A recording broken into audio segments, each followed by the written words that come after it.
সম্পদ দখলের অভিযোগ যুক্তরাষ্ট্রের বিরুদ্ধে। যুক্তরাষ্ট্রের চলমান হুমকির প্রেক্ষাপটে বুধবার ভেনেজুয়েলার প্রতি সংহতি প্রকাশ করেছেন বিশ্বের বিভিন্ন দেশের ট্রেড ইউনিয়ন প্রতিনিধিরা। রাজধানী কারাকাসে আয়োজিত ওয়ার্কিং ক্লাসের কনস্টিটিউয়েন্ট কংগ্রেসে এই সমর্থন জানানো হয়। বৈঠকে ৬০টি দেশের ১,০০০-এরও বেশি প্রতিনিধি অংশ নেন। তারা শান্তি ও লাতিন আমেরিকার দেশগুলোর সার্বভৌমত্ব রক্ষার প্রতি নিজেদের অঙ্গীকার পুনর্ব্যক্ত করেন।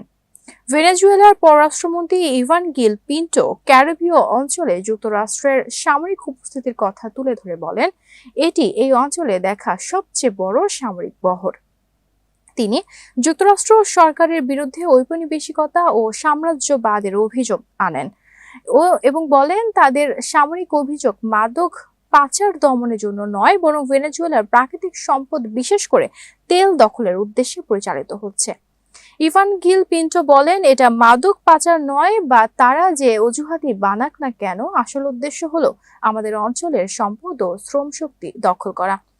এটি বিদেশি বিদ্বেষ, এটি ঔপনিবেশিকতা, এটি সাম্রাজ্যবাদ।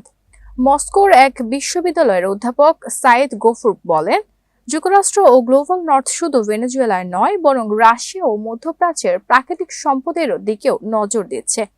তিনি বলেন, গ্লোবাল নর্থ সারা বিশ্বের প্রাকৃতিক সম্পদের উপর নিয়ন্ত্রণ বাড়াতে চায়। বিষয়টি শুধু ভেনেজুয়েলা নয়, রাশিয়ার ক্ষেত্রেও একই কথা বলা হচ্ছে, যখন তারা দাবি করে যে প্রাকৃতিক সম্পদ মানবজাতির যৌথ ঐতিহ্য। কারাকাস ও ওয়াশিংটনের মধ্যে উত্তেজনা আরও বেড়ে যায় যখন যুক্তরাষ্ট্রের প্রেসিডেন্ট ডোনাল্ড ট্রাম্প ট্রুথ সোশ্যালে এক পোস্টে বলেন, ভেনেজুয়েলা যতক্ষণ না যুক্তরাষ্ট্রকে চুরি করা তেল, ভূমি ও অন্যান্য সম্পদ ফিরিয়ে দিচ্ছে, ততক্ষণ ক্যারিবীয় অঞ্চলে সামরিক অভিযান চলবে।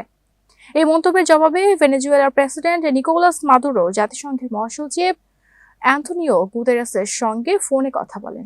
তিনি ভেনেজুয়েলার জনগণের বিরুদ্ধে বাড়তে থাকা হুমকি নিয়ে উদ্বেগ জানান।